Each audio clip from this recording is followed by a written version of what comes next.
Урматтуу мекендештер, чек арада тынчтыкты көздөп, стабилдүүлүктү сактап калууга күчүрөгөнүбүзгө карабастан, айрым чагымчыл күчтөрдүн кесепетинен улам кыргыз-тажик чек арасында калабалуу окуялар башталып кетти. Биз бул окуяларды ырбатпай, Кыргызстан менен Тажикстан элдеринин ортосундагы ынтымак, ырашкерликти сактап калуу үчүн 2 күндөн бери бардык аракеттерди жасап жатабыз. Чек ара тилкесин аныктоо карапайым элден да, жетекчиликтен да өтө аярлыкты жана тыкан ишти талап кылган маселе. Дүйнө элдеринин тарыхы буга күбө.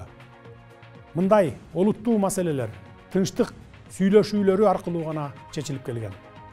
Тажик Республикасынын жетекчилери, байыркы тажик элинин акылкөй адамдары дагы ушундай эле көз карашта экенине ишенемин. Биздин элдерге тынчтыкты сүйүүчүлүк, бирин-бири урматтоо мүнөздүү. Буга биздин көп кылымдык тарыхыбыз далил. Эки элдин достугу Манас эпосунда Манас атабыздын Каныкей апабызга сүйүүсү, арзуусу аркылуу чагылдырылгандагы тегин жерден эмес. 21-кылымда Кыргыз менен Тажик элдери ынтымакта жашоонун өрнөгүн көрсөтүүгө тийиш. Буга биздин коңшу болгонубуздан сырткары табигый ресурстарга ээлик кылганыбыз да милдеттендирет. Мен асыресе суу маселеси жөнүндө айтып жатам. Себеби Кыргызстан менен Тажикстан таза суунун запастарына ээлик кылуу жагынан алдыңкы орунда турган өлкөлөрбүз. Тилекке каршы куралдуу кагылышуунун аягы карапайым адамдардын тынч жашоосун бузуп, адам өмүрүнө жана экономикалык чыгымга алып келди. Эки тараптан тең чоң жоготуулар болду. Учурдан пайдаланып, жакындарынан айрылгандарга терең кайгыруу менен көңүл айтамын. Мекенчегин коргоодо жан аябай салгылашып курман болгон жоокерлердин эрдигине таазим этемин.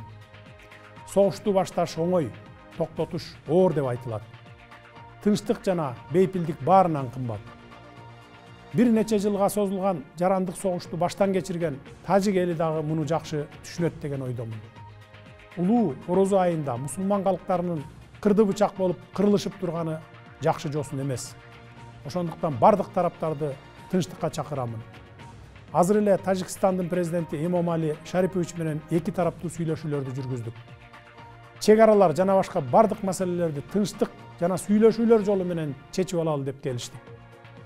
Эс тутумум жаңылтпаса, мындан 16 жыл мурда бүгүнкү күндөгү көйгөйдү эскерттим эле. Тагдырдын буйругу менен дал ушул көйгөйдү чечүү менин өз мойнума туш келген экен. Кудай буйрса, жакын араларда чечишип алабыз. Учурдан пайдаланып, Баткенге барабыз. Элибизге жардам беребиз деп демилге көтөрүп жаткан жаштарыбызга, мекенчил жарандарыбызга ыраазычылык билдиремин. Жана эмоцияга алдырбооңуздарды суранып кетемин. Баарын тынчтык жолу менен чечип алалы.